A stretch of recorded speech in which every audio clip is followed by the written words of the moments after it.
Polarity समझ में आ गया था, क्या था? World was divided between the two poles, ठीक है। कौन कौन से दो पोल्स थे? USSR and USA। USSR was communist and USA was capitalist, ठीक है। सो वो तो हमारे फर्स्ट चैप्टर में था, कोल्ड वॉर में, ठीक है। अब जो ये जो चैप्टर है, सेकेंड चैप्टर, इसमें रहेगा आपका एंड ऑफ बाइपोलैरिटी। जब दो पोल्स हुए वर्ल्ड के, ठीक है, तो वो ख़त्म कैसे हुआ? ख़त्म मैंने आपको लास्ट क्लास में बताया था, उसका जो एंड था वो with the disintegration of USSR से हुआ, ठीक है। तो अब हम पढ़ेंगे इस चैप्टर में USSR डिसइंटीग्रेट क्यों हुआ। सबसे पहला जो टॉपिक है वो क्या है बुक का? Berlin wall. बर्लिन वॉल जो है वो मैं आपको एक ब्रीफ आइडिया दे देता हूँ। ऐसा हुआ था, वर्ल्ड वॉर 2 में दो पावर्स थी, एक अलाइड पावर और एक एक्सिस पावर्स, ठीक है। एक्सिस पावर्स आपकी जापान, जर्मनी और उसके अलाइंसेस थे, और जो अलायंस पावर थी वो थी US, USSR और आपका ये फ्रांस, ब्रिटेन, ठीक है, ये सब था। तो कौन सी साइड विन हुई थी? लाइट पावर विन हुई थी, ठीक है। उसके साथ क्या हुआ था, एक और चीज़ हुई थी, जैसे ही सेकेंड वर्ल्ड वॉर ख़त्म हुआ तो जर्मनी कोलैप्स हो गई। जर्मनी का जो मिलिट्री रूल था वो कोलैप्स हो गया, और जर्मनी को टेक ओवर किसने कर लिया? जो अलाइड पावर्स थी, USSR और USA ने। वर्ल्ड का मैप आप मतलब जैसे अगर जो ईस्ट जर्मनी है वो आपका USSR के पास चला गया, और जो वेस्ट जर्मनी है वो USA के पास चला गया। बर्लिन का क्या हुआ? सेम उसका बर्लिन का यही हुआ था। जो ईस्ट ऑफ बर्लिन है वो USSR और जो वेस्ट ऑफ बर्लिन है वो USA। तो ईस्ट बर्लिन की आइडियोलॉजी क्या होगी फिर? कम्युनिस्ट। और वेस्ट की, ठीक है। तो अब उस आइडियोलॉजी को ब्रेक करने के लिए बर्लिन वॉल एक बनाई गई थी, उनका सेपरेशन पार्टीशन किया था, और उस आइडियोलॉजी को ब्रेक करने के लिए बर्लिन वॉल का इंसिडेंट हुआ, ठीक है। तो वो आपका एक ब्रीफली मेंशन है उसमें, मतलब इसमें से क्वेश्चन एक ही निकलेगा, आएगा तो हाँ, उससे ज़्यादा क्वेश्चन आते हैं। What was Soviet system? Soviet system है क्या? USSR की फुल फॉर्म पता है? Union of Soviet socialist republics, ठीक है। ये एक तरह से 15 कंट्रीज़ का ब्लॉक है, ठीक है, जो USSR है, ऑलमोस्ट 15 कंट्रीज़ का, ठीक है। तो Estonia Soviet socialist Republic, Lithuania Soviet socialist Republic, Belarusian socialist, तो SSR सबके आगे रशिया है, Kazakhstan, Uzbekistan, Tajikistan, Kyrgyzstan, Armenia, Azerbaijan, Georgia, Ukraine, ठीक है। तो ये सारी 15 कंट्रीज़ थी जिनका एक उन्होंने यूनियन बनाया, तो उससे बना USSR। अभी तो कोई डाउट है? ठीक है, आगे चलते हैं, ठीक है। तो जो USSR जो फॉर्मेशन हुई थी उसकी हुई थी after the first world war, जब रशिया में, उससे पहले रशिया में एक तरह से मोनार्की थी, ठीक है, रेवोल्यूशन आया सोशलिज्म को लेके, और सोशलिज्म को लेके एक सोशलिस्ट गवर्नमेंट एस्टेब्लिश करी गई, ठीक है। तो 1917 में सोशलिस्ट रेवोल्यूशन आया, किसमें? रशिया पूरा वो रशिया ही होता था उससे पहले भी, ठीक है। उस सिजार था उसका जो प्रेसिडेंट था, ठीक है। तो अब देखते हैं, अब जो सोशलिस्ट रेवोल्यूशन का जो आइडिया था, मतलब जो 1917 में हुआ था, किसके ऊपर बेस्ड था? Inspired by the idea of socialism. तो मैंने आपको बता दिया कि एक तरह से पूरा सोसाइटी को इक्वल बेसिस पे डील करते हैं वो, ठीक है, ट्रीट करते हैं। Next, oppose the capitalism. Next, egalitarian society. Egalitarian society क्या होता है? इक्वल ट्रीटमेंट होता है, हाँ, सोशलिस्ट वाली होता है, तो उसको एक तरह से इगैलिटेरियन सोसाइटी बोलते हैं, ठीक है। तो एक बार ये लिख लो, रेवोल्यूशन किसके ऊपर, बस। तो एक तरह से ये मैंने एक इमेज लगाई हुई है कैपिटलिज्म की, ठीक है। इसमें क्या है, सारा बैंकिंग सिस्टम है जो गवर्नमेंट कंट्रोल करती है। ये एक तरह से सोशलिज्म का प्रोपोगेंडा है कि सबको एक इक्वल राइट्स मिलना चाहिए, तो ये एक तरह से रिवोल्ट कर रहे हैं, ठीक है। तो एक ये इमेज है। Next, the Soviet system centred around the communist party. अब जो सोवियत सिस्टम था USSR में, वो USSR में तुम्हें पता होगा सिर्फ सिंगल पार्टी रूल था, तो वो कम्युनिस्ट पार्टी के ही आसपास घूमता रहता था, उससे तो कंट्रोल सोवियत सिस्टम को कौन कर रहा है? कम्युनिस्ट पार्टी, ठीक है। Economy was planned and control by the state. अच्छा, पॉल साइंस में स्टेट का मतलब क्या होता है? गवर्नमेंट, ठीक है। पॉलिटिकल साइंस में स्टेट का मतलब होता है गवर्नमेंट। तुमने 11 में भी बहुत बार पढ़ा होगा स्टेट, ठीक है। वो नेशन नहीं है, वो गवर्नमेंट है। इसको टेरिटोरियल बाउंड्रीज से मत जोड़ो, इसको एक पॉलिटिकल एस्पेक्ट में देखते हैं, ठीक है। तो ये आने वाले टाइम जब तुम BA प्रोग्राम वगैरह करोगे ना, तो ये चीज़ है, टीचर्स नहीं बताती है, नहीं बताया होगा स्टेट गवर्नमेंट। बताया था, नहीं बताया हुआ teacher. After the second world war east European countries came under the USSR. Obviously जो ईस्ट यूरोप की कंट्रीज है वो यूएसएसआर के इन्फ्लुएंस में आ गई। क्लियर है? अच्छा मैं आपको एक चीज़ क्लियर बता देता हूँ। जैसे आप ह्यूमैनिटीज़ के स्टूडेंट्स हो, ठीक है, तो साइंस में क्या रहता है, कंसेप्ट्स रहते हैं, ठीक है, और फॉर्मूलाज रहते हैं, इक्वेशंस होती है, ठीक है, और फिजिक्स में कंसेप्ट्स होते हैं, केमिस्ट्री में इक्वेशन होती है, मैथ्स में फॉर्मूलाज होते हैं, फिजिक्स में, तो ये एक तरह से वो याद रह जाता है, ठीक है। अगर आप साइंस का पेपर अटैम्प्ट करो, इनकेस आप साइंस के स्टूडेंट हो, तो आपको क्वेश्चन नहीं आ रहा, फॉर्मूला लिखाओ, वहाँ पर स्टेप मार्किंग होती है, ठीक है, तो आपको मार्क्स मिल जाएंगे। कॉमर्स में भी सेम रीज़न। लेकिन जो ये ह्यूमैनिटीज़ का जो सब्जेक्ट है, सबसे ज़्यादा मैटर क्या करता है इसमें, कंटेंट, ठीक है। आपसे क्वेश्चन पूछा हुआ है what is Soviet system, briefly explain, 5 marks में आया हुआ है, तो सबसे पहले आप सोवियत सिस्टम के बारे में लिखोगे क्या है, intro. Second body, how it is formed, organization में क्या होता है, क्या कंट्रोल करता है, कौन इसको रूल कर रहा है, ठीक है। उसके बाद conclusion, Soviet system is better for the society और नॉट, ठीक है, समझ गए ना, मतलब सोसाइटी के लिए, बेटरमेंट के लिए है, वेलफेयर के लिए है सोवियत सिस्टम या नहीं है। तो intro, then body, then conclusion. अगर तुम अभी से ये पैटर्न रखोगे ना, तो जो तुम्हारा जो ड्रीम है यूपीएससी, उसके लिए तुम फ्री हो। कोशिश ये करना कि कंटेंट, ह्यूमैनिटीज़ वाले बच्चे सिर्फ और सिर्फ कंटेंट के बेसिस पे मार्क्स लेते हैं। कोई भी कीवर्ड है उसको अंडरलाइन करो, मेजर कीवर्ड है, जैसे इगैलिटेरियन एक वर्ड था, ठीक है, यहाँ पर इकॉनमी है, कम्युनिस्ट पार्टी है, ऐसे जो कीवर्ड्स है ना उनको अंडरलाइन करो अपने आंसर में, तो टीचर को नीड नहीं होगी। आंसर में अगर टीचर ने देखा ना कि आपने 10 कीवर्ड अंडरलाइन कर रखे, कीवर्ड से ही समझ लेगा कि तुम्हें आंसर आता है। और जितना तुम टीचर का टाइम बचाओगे, 2 बच्चे टीचर का टाइम बचाते हैं और उनके दोनों के मार्क्स अपोजिट होते हैं। एक जो बहुत इंटेलिजेंट होते हैं, क्योंकि उनको टीचर की राइटिंग और प्रेजेंटेशन से पता चल जाता है, वो टीचर का टाइम बचाते हैं, वो चेक करता जाता है, मार्क्स मिल जाते हैं। और एक जो सबसे नील होते हैं, वो भी टाइम बचाते हैं, है ना। तो दोनों पोल्स हैं एक तरह से अलग अलग। तो ये है, क्लियर है? ठीक है, नेक्स्ट स्लाइड पे चलते हैं। अब दीज कंट्री, जो ये सेंट्रल ईस्ट यूरोपियन वाली जो कंट्रीज थी, these countries was called the second world war और द सोशलिस्ट ब्लॉक। क्लियर है? मिलिट्री अलायंसेस इनका क्या था, और उस तरफ क्या था, वेस्ट में नाटो। क्लियर है? मिलिट्री अलायंस है ये, ठीक है। इसका लीडर कौन था? क्लियर, लिख लो, 2 पॉइंट है, लिख लो। अब अभी नाटो में क्या है, अभी नाटो में रिसेंट सिनेरियो बताया था नाटो का क्या है। नाटो में 30 कंट्रीज है।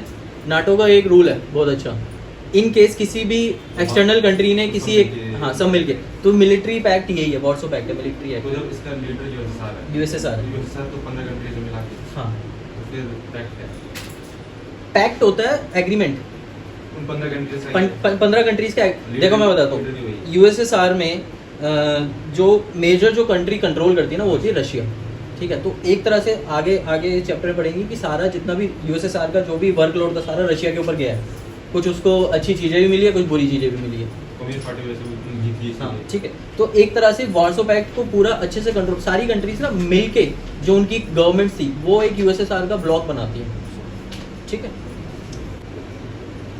अब हुआ क्या, after the second world war USSR become the greatest powers in terms of more development economy then rest of the world except USA. क्यों नहीं?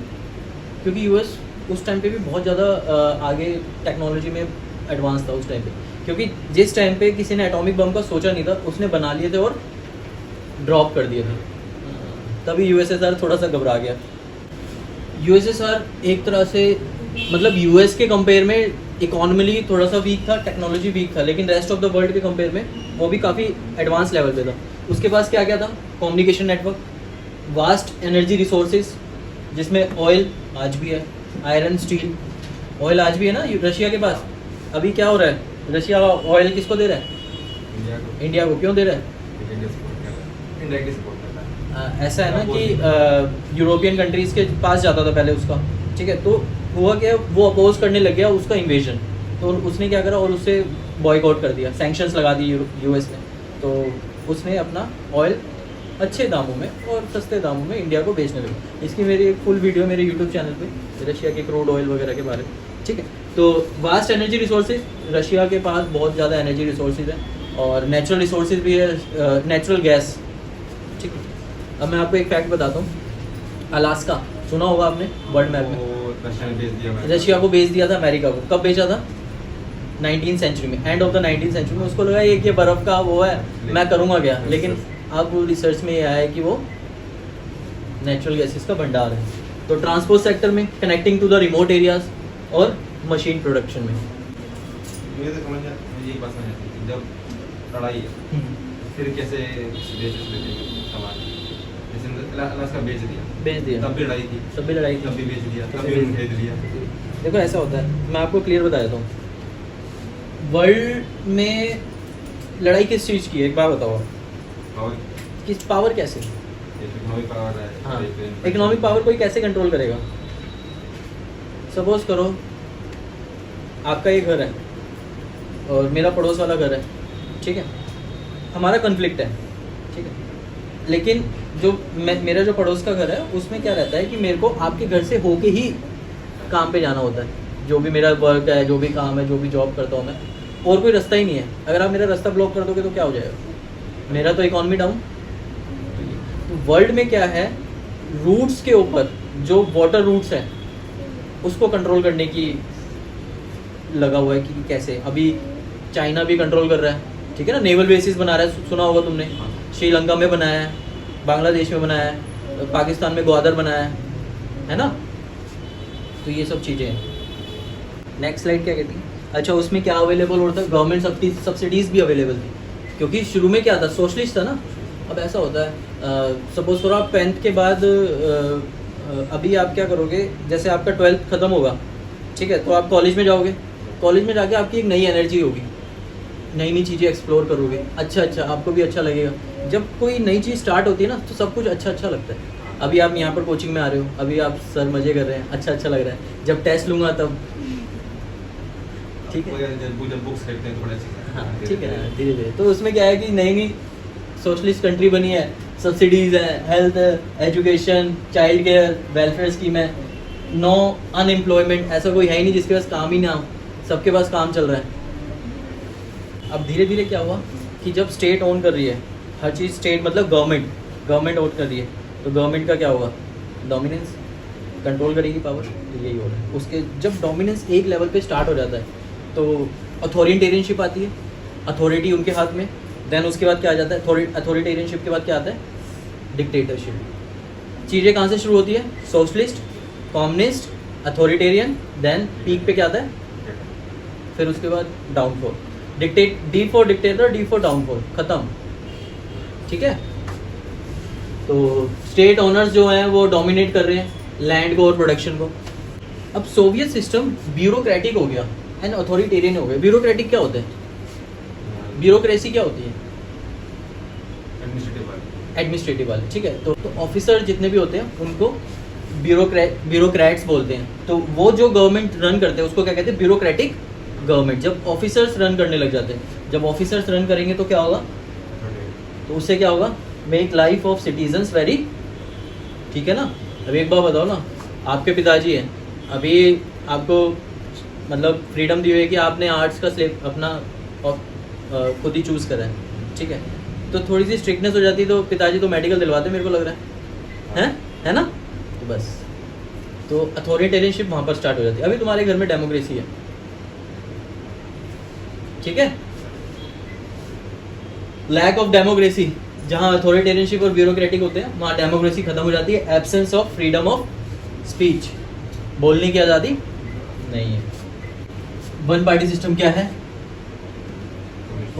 और कम्युनिस्ट पार्टी अनअकाउंटेबल। अनअकाउंटेबल का मतलब क्या है, जो कि जवाबदारी के लिए हो, जवाबदेही नहीं है आपकी, ठीक है, आप आंसरेबल नहीं हो किसी के भी। अब ऐसा था, वन पार्टी सिस्टम था, कम्युनिस्ट पार्टी थी, अनअकाउंटेबल। 15 रिपब्लिक्स में हुआ क्या, नो कल्चरल अफेयर्स। अपना पर्टिकुलर किसी भी रिपब्लिक में कल्चरल अफेयर था ही नहीं। जो यूएसएसआर जो एक ऑर्गेनाइजेशन थी उसने जो बोल दिया एक पर्टिकुलर, सपोज करो उज़्बेकिस्तान है, तजाकिस्तान है, उनका जो भी कल्चरल अफेयर है, कल्चरल अफेयर मतलब कि सपोज करो उनके अपने अलग ट्रेडिशन होते हैं, उससे रिलेटेड वो कुछ लॉज बनाना चाहते हैं, नहीं, ठीक है। तो no cultural affairs in the 15 republic. Russia was dominating at that time, Russia was dominating at that time. अब हुआ क्या, यूएसएसआर, अब कोल्ड वॉर ख़त्म हुआ, ठीक है, कोल्ड वॉर 1991 में एंड हुआ था। उससे पहले क्या हुआ था, 1962 में क्यूबन मिसाइल क्राइसिस हुए थे, मैंने आपको बताया था। उस टाइम पे मैं बता देता हूँ, यूएसएसआर कम्पीट कर रहा था रसिया के साथ आर्म्स रेस में। आर्म्स रेस समझते हो ना, जो असला बारूद होता है, जो न्यूक्लियर वार हेड्स होते हैं या वॉर हेड्स होते हैं, तो गन्स एम्यूनेशंस वगैरह, इसमें कम्पीट कर रहा था। यूएसए तो कम्पीट कर रहा है एडवांस लेवल पे टेक्नोलॉजी पे, यूएसएसआर उससे कम्पीट करने के चक्कर में अपने बाकी के जो सेक्टर्स हैं, इकोनॉमी है, आपका एम्प्लॉयमेंट सेक्टर है, आपका चाहे जो भी हेल्थ वगैरह सब, एजुकेशन सब बर्बाद कर दिया, और वो कम्पीट करता था। लैग कहाँ पे कर गया फिर वो, टेक्नोलॉजी और, समझ गए? नेक्स्ट क्या कर रहे हैं, हाँ, टेक्नोलॉजी और इंफ्रास्ट्रक्चर लैग कर रहा था। No political economic expression of citizen की जो भी पॉलिटिकल क्या एस्पिरेशन हो सकती है, डेमोक्रेसी से रिलेटेड हो सकती है ना, फ्रीडम ऑफ स्पीच वगैरह, ठीक है, और इकोनॉमिक भी, कि आप इकोनॉमिक एक्टिविटी नहीं कर रहे, आप सब्सिडी प्रोवाइड नहीं कर रहे हो, आप इंफ्रास्ट्रक्चर लैग कर रहे हो, तो हम लोग क्या करेंगे, ठीक है। तो ये सब चीज़ें ख़त्म हो गई थी। 1979 में सोवियत इन्वेड अफगान, और जिसने वीकेंड कर दिया था इन्वेजन के बाद। 1979 में सोवियत ने अफगान में इन्वेजन करा, क्योंकि बाउंड्रीज उस टाइम पे अटैच थी। अब तो आप मैप देखोगे तो उज़्बेकिस्तान, कजाकिस्तान वगैरह आ चुके हैं, लेकिन उस टाइम पे तो यूएसएसआर था पूरा, तो अफगानिस्तान नेबरिंग कंट्री थी, ठीक है। तो उसने हाँ, अफगानिस्तान से थ्रेट क्या था, अब ये बहुत इंपॉर्टेंट पॉइंट है। अफगानिस्तान में एक तो वो है, तेल के कुएँ वगैरह भी है, नेचुरल गैसेस का अफगानिस्तान बहुत बड़ा भंडार है, ठीक है, बहुत बड़ा, मतलब एक तरह से अमाउंट में है वहाँ पे। दूसरा, अगर आप यूएसएसआर का वो देखोगे ना वर्ल्ड मैप, तो उसके पास वाटर बॉडी का एक्सेस नहीं है। अमेरिका के पास है पैसिफिक, और यूएसएसआर के पास जितना भी वाटर बॉडी का एक्सेस है वो सब फ्रीज्ड है नॉर्दर्न फेज में, सदर्न फेज में है ही नहीं। तो उसको अगर वाटर एक्सेस चाहिए तो उसको किसी कंट्री से होके जाना पड़ेगा। तो अब हुआ क्या कि उसने अफगानिस्तान पे हो सकता है मतलब कि कॉन्कर करने की कोशिश करी हो, ठीक है, तो उस टाइम पे इन्वेजन किया। और अभी क्या है, अभी यूक्रेन नाटो में जा रहा था, इसलिए उसको इन्वेजन किया। उस टाइम पे हो सकता है कि अफगानिस्तान को वो अपने ब्लॉक में इन्वॉल्व करना चाहता हो, वो मना कर रहे हो। तो कोई भी एक्स वाई रीज़न इसमें से हो सकते हैं, और रीज़न सिर्फ एक ही है, कॉन्कर द वर्ल्ड, ठीक है। तो ये है। अगर आप, मैं आपको एक चीज़ बताता हूँ, आप नॉर्थ कोरिया का एग्जाम्पल ले लो। पहले ये पूरा एक देश था कोरिया, ठीक है, नॉर्थ और साउथ में डिवाइड हो गया। नॉर्थ क्या है, कम्युनिस्ट, साउथ क्या है, कैपिटलिस्ट है, ठीक है। कोरिया से इधर आ जाओ, जापान इधर की तरफ आ जाओ, आप वियतनाम की तरफ। वियतनाम में यूएस ने 17 ईयर्स तक वॉर की थी, सिर्फ और सिर्फ इसी मॉडल पे, क्योंकि जहाँ पर रशिया जाने की कोशिश या किसी भी कंट्री के साथ अलायंस करने की कोशिश करता था, वहाँ पर यूएसए का इन्वॉल्वमेंट होता था। कोई रिजल्ट नहीं आया। अफगानिस्तान में करी ना यूएसए ने, तालिबान किसका बनाया हुआ था, अफगानिस्तान में तालिबान यूएसए ने ही बनाया था। किसके लिए, रशिया के लिए। रशिया तो चला गया, अब तालिबान और यूएस अपना लड़ते रहे। वो कौन था, उसामा बिन लादेन, तालिबान के था। अभी तुम पढ़ोगे, ठीक है, आपका शायद वो यूएस हेजेमनी वाले चैप्टर खत्म करा दिया ना, कट करवा दिया, उसमें है, इंटरेस्टिंग चैप्टर तुम्हारे कट करवा दिए। अच्छा, वेजेस राइज हो गई थी, सैलरी तो इंक्रीज कर दी थी, लेकिन प्रोडक्टिविटी और टेक्नोलॉजी। अच्छा, अब जब किसी कंट्री में लड़ाई वड़ाई हो जाती है तो प्रोडक्शन वगैरह बंद हो जाती है। अब चाइना में जैसे सपोज का लास्ट ईयर कोविड हुआ था, तो सारी जितनी भी एमएनसीज थी चाइना से उठ के मोस्टली इंडिया में आई है, और कुछ वियतनाम और ये कंबोडिया जैसे और थाईलैंड में गए हैं, म्यांमार वगैरह, ठीक है। तो कंपनीज वापस क्यों आ जाती है, क्योंकि उनको फ्यूचर का दिक्कत रहता है, ठीक है। तो वहाँ पर प्रोडक्शन बंद, ऑलमोस्ट प्रोडक्शन नहीं होगी तो लोगों की सैलरी खत्म हो जाएगी, जॉब्स खत्म हो जाएगी, खाएंगे पिएंगे क्या, इंपोर्ट कराएगी कंट्री, फिर गवर्नमेंट इंपोर्ट ही तो कराएगी फूड ग्रेन्स। अब कितना इंपोर्ट करा सकती है, ठीक है। तो रिजल्ट क्या हो, shortage in all consumer goods. आप जो भी गुड्स यूज़ कर रहे हो उसकी शॉर्टेज होने लगी, ठीक है। कंट्री एक लेवल पे गुड्स इंपोर्ट करा सकती है, लेकिन उसकी प्रायोरिटी क्या होगी, फूड ग्रेन्स इंपोर्ट कराना, ठीक है। फूड ग्रेन्स इंपोर्ट इंक्रीजेस, क्योंकि प्रोडक्शन लाइन सब खत्म होगी ना, ठीक है। और उसके बाद क्या हुआ, फ्लैटरिंग, वीक होगी इनकी इकोनॉमी, और स्टैग्नेंट, वीक होने के बाद एक जगह रुक गई, हिल ही नहीं रही है, मतलब कुछ हो ही नहीं, ना ऊपर जा रहे हैं ना नीचे जा रहे हैं, और इन्होंने यूएसए और कर लो कम्पीट। भाई या तो तुम कैपिटलिस्ट आइडियोलॉजी हो तो जाके कम्पीट करो, सेम प्लेटफॉर्म पे कम्पीट करो, तुम हो कम्युनिस्ट और कम्पीट करे जा रहे हो। अब यहाँ पर एंट्री होती है गोर्बाचेव, ठीक है, इकॉनमी बिल्कुल स्टैग्नेंट हो चुकी है, समझ आ गया सोवियत सिस्टम में कहाँ से कहाँ चला था। स्टार्ट हुआ था सब्सिडीज से, बढ़िया सब्सिडीज जा रही थी, ठीक है, उसके बाद अथॉरिटेरियन आ गया, ब्यूरोक्रेटिक आ गया, ब्यूरोक्रेटिक तो कंट्रोल करने लगे, कंट्रोल तो वहाँ से फिर आर्म्स रेस शुरू होगी, आर्म्स रेस शुरू हुई, फिर वहाँ से वो सब खत्म हो गया, ठीक। अब इसके बाद आती है गोर्बाचेव की एंट्री। गोर्बाचेव कौन था?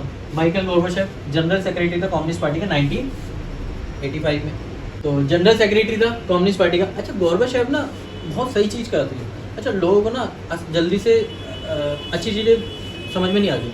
अब तुम अपना एग्जांपल ले लो, पिताजी तुम्हारे, अभी पिताजी तुम्हें हार्श वर्ड में कुछ भी तुम्हारे करियर के लिए बोलते होंगे, पढ़ ले, अभी तुम्हें नहीं समझ में आएगी, तुम्हें अभी नहीं समझ आएगी। जब तुम्हें लगेगा ना इस टाइम पे कि चीज़ें हाथ से जा रही है और तुम नॉस्टैल्जिया में जाओगे, पापा सही कहते हैं,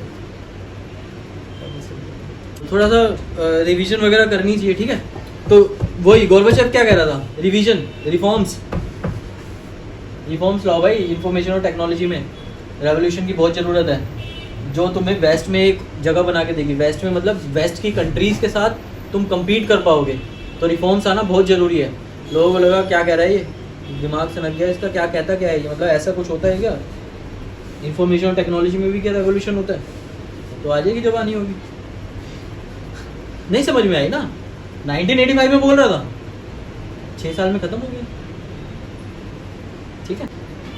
Gorbachev normalise with the west relation. अब उसकी एक और चीज़ थी, गोर्बाचेव ने क्या करा कि जो वेस्ट कंट्रीज़ है, ऑब्वियसली वेस्ट यूरोप और यूएसए, उसके साथ नॉर्मलाइज करने की कोशिश करी कि यार ठीक है, आराम से आप भी इकॉनमी बूस्ट करो, मैं भी करता हूँ, और अपना चलते।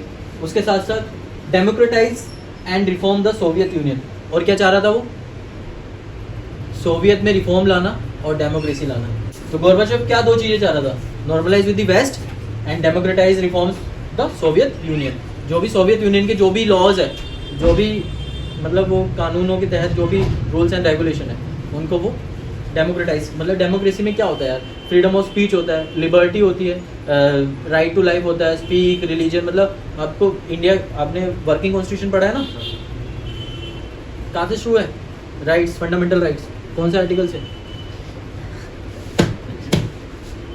नहीं पता ना? आर्टिकल 14। वैसे पार्ट 3 तो आर्टिकल 12 से शुरू है, ठीक है, बाकी 14 से 32 तक है। ये एक बात बताऊँ, अगर तुम 11th की वर्किंग कॉन्स्टिट्यूशन रट लोगे ना, रटने का मतलब समझते हो ना, तुम मान लो कि यूपीएससी का आपका एक सब्जेक्ट क्लियर है, इतनी सी बुक रखनी है तुमने बस। ईस्ट यूरोप में प्रोटेस्ट चल रहा था सोवियत ब्लॉक के अगेंस्ट में,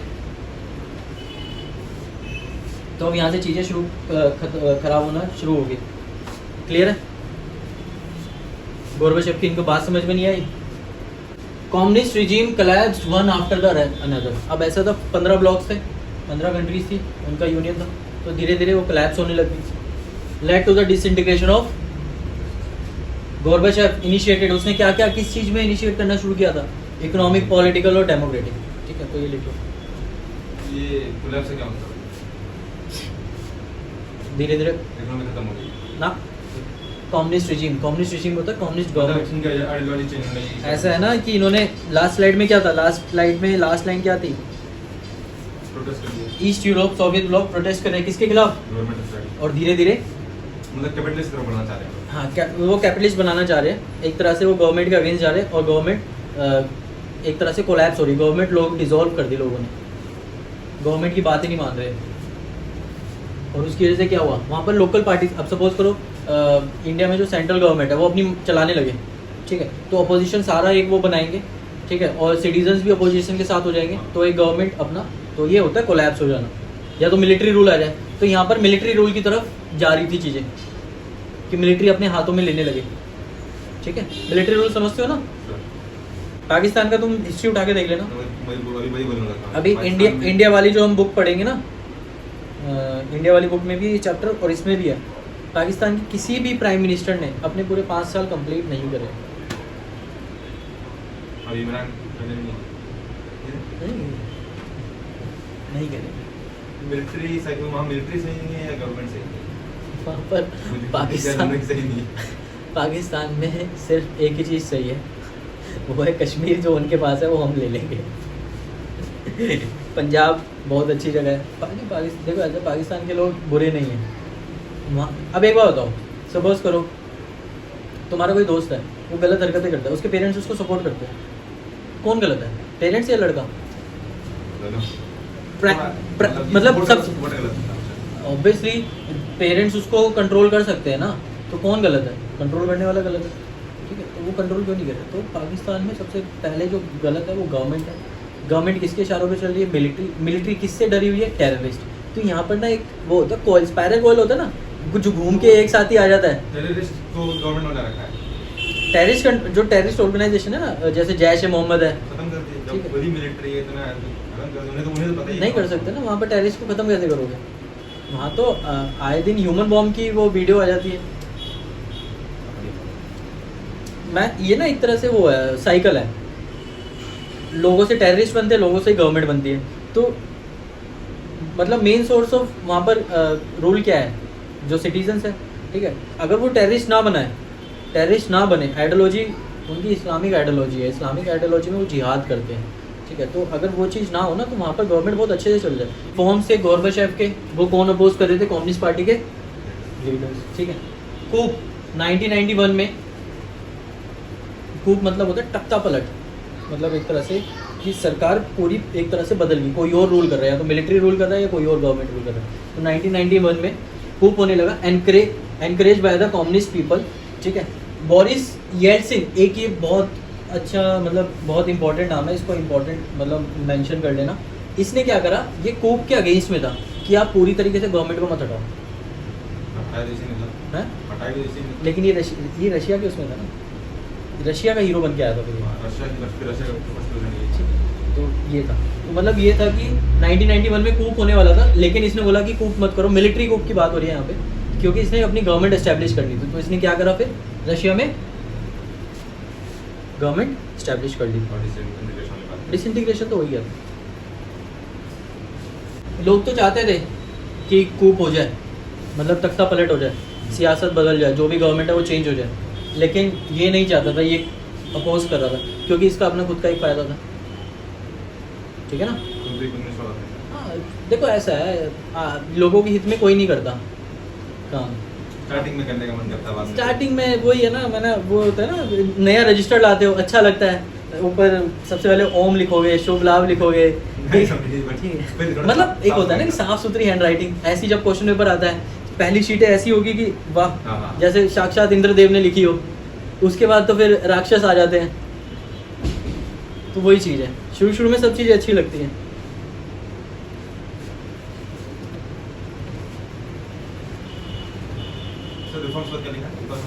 रिफॉर्म अपोज्ड, कौन अपोज कर रहा था? Leaders of communist party. लेकिन वो एनकरेज किसको कर रहे थे? कूप, कि चेंज हो जाए गवर्नमेंट। अब हुआ क्या? सेंट्रल रिपब्लिक्स तो यूएसएसआर के साथ रहे, जब डिसइंटीग्रेशन हुआ उस टाइम की बात बता रहा हूँ, यूएसएसआर के साथ रहे। 1991 में जो येल्सिन था वो किसका लीडर बना? रशिया, बेलारूस और यूक्रेन, जिन्होंने क्या डिक्लेयर कर दिया? डिसबैंड हो गई सोवियत यूनियन से। हम लोग सोवियत यूनियन से हट गए, अब हम सोवियत यूनियन का पार्ट नहीं है, ठीक है। पार्ट कौन रहा? बस सेंट्रल रिपब्लिक्स। सेंट्रल रिपब्लिक्स मतलब जो सेंट्रल जो कंट्रीज थी ना सोवियत यूनियन की, वो यूएसएसआर का पार्ट था बस। और रशिया, बेलारूस और यूक्रेन, इन्होंने अपने आप को डिसबैंड कर दिया सेंट्रल। तो communist party of the USSR was band, और यूएसएसआर की कम्युनिस्ट पार्टी बैन कर दी गई थी, ठीक है। द रशियन रिपब्लिक, जो रशिया रिपब्लिक था, वो येल्सिन क्या हो गया वहाँ पे, इलेक्शन जीत गया, और power shift from the Soviet to the republic bloc. तो डिफरेंट ब्लॉक जो भी मतलब सबने अपने आप को इंडिपेंडेंट डिक्लेयर कर दिया। रशिया ने अपने आप कर दिया, बेलारूस, यूक्रेन, ठीक है, तो इन्होंने अपने आप कर दिया था।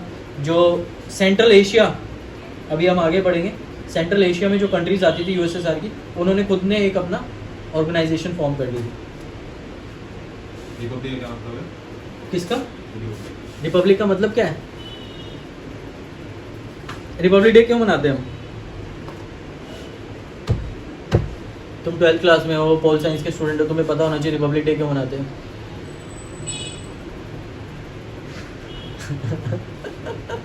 ये पापा को जाएगी। नहीं, मैं समझा दूंगा रिपब्लिक्स क्या होता है, लेकिन मेरे को बता दो रिपब्लिक डे इंडिया में क्यों मनाते हैं। आज क्लास थोड़ी सी एक्सटेंड हो जाए, हमारे बेसिक्स देख लेते हैं। मतलब क्या होता है रिपब्लिक डे का हिंदी में?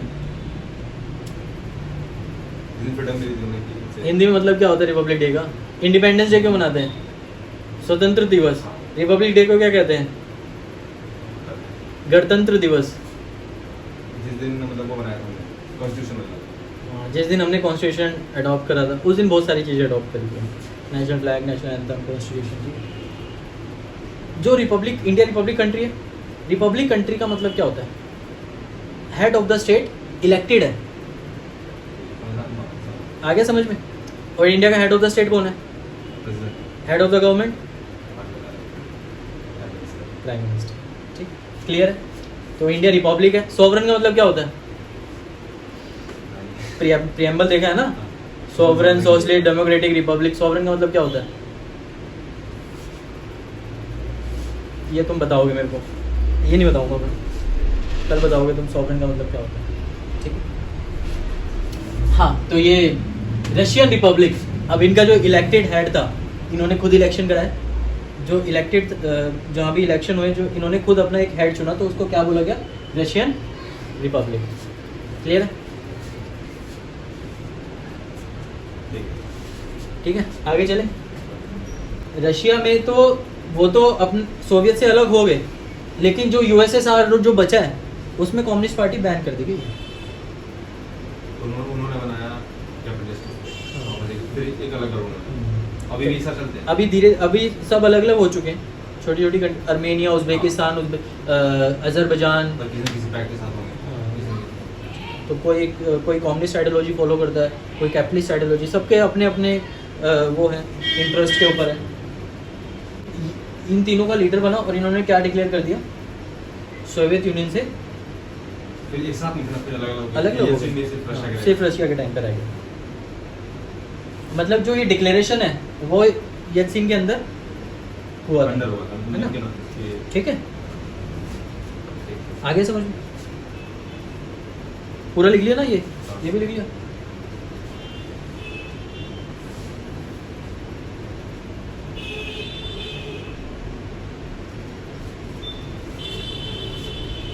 कैपिटलिज्म एंड डेमोक्रेसी, जो भी पोस्ट सोवियत रिपब्लिक से, सोवियत खत्म होने के बाद उन्होंने क्या क्या अपनाया?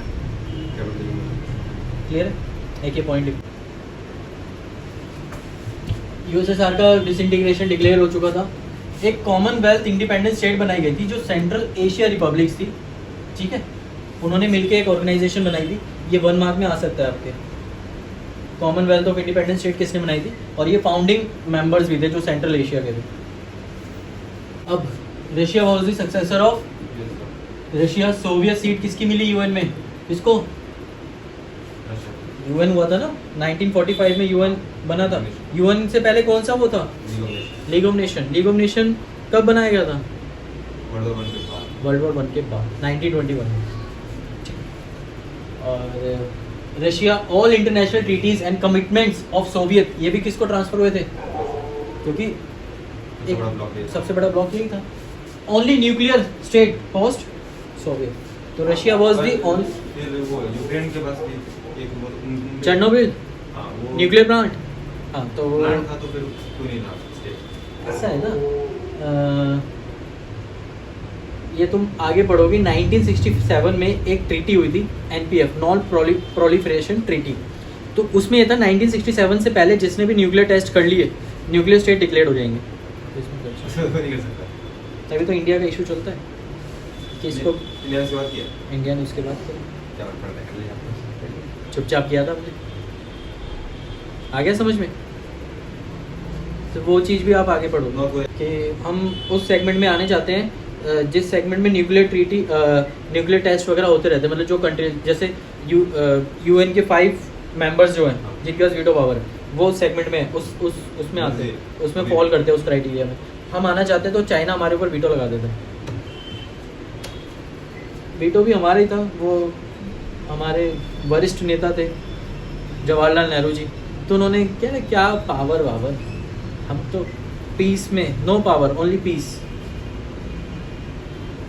है ना? हाँ? आएगा, पावर आएगी। रशिया ने यूएस के साथ डिस आर्मामेंट का पैक्ट वगैरह साइन करें। डिस आर्मामेंट का मतलब होता है कि हम अपने जितने भी हमारे आर्म्स एंड एमुनेशन है उसको हम कम कर रहे हैं, आप भी कम कीजिए, क्योंकि आर्म्स रेस चल रही थी ना। और किसको पता? तो रशिया के पास सबसे बड़ा न्यूक्लियर बॉम्ब है टिसार, वो इतना बड़ा है कि अगर वो फट गया तो बस काम हो गया सबका।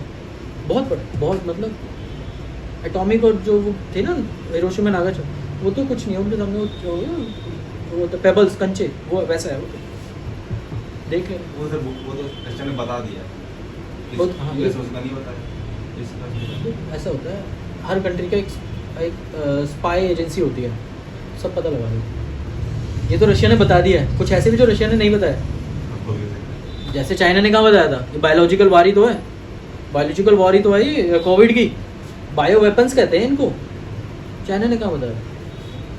तो ये प्रूफ नहीं हो सकता कि चाइना ने किया है, चाइना नहीं किया है। हाँ वो तो प्रूफ, वो तो सबको पता ही है, अब तो पता ही चल गया। तो क्या कर, कौन क्या, चाइना कहता है कौन क्या उखाड़ लेगा मेरा, किया तो किया है, जाओ कर लो जो करना है, ठीक है। तो old Soviet union was dead and buried, और यहाँ पर हमारे आज के 2 टॉपिक खत्म होते हैं, ठीक है। नेक्स्ट जो टॉपिक है, why did Soviet union disintegrate. Next जो टॉपिक रहेगा, why did the Soviet union disintegrate, ठीक है। तो ये पढ़ेंगे हम नेक्स्ट क्लास में, और आई होप आपको वीडियो अच्छी लगी होगी, क्लास समझ में आई होगी।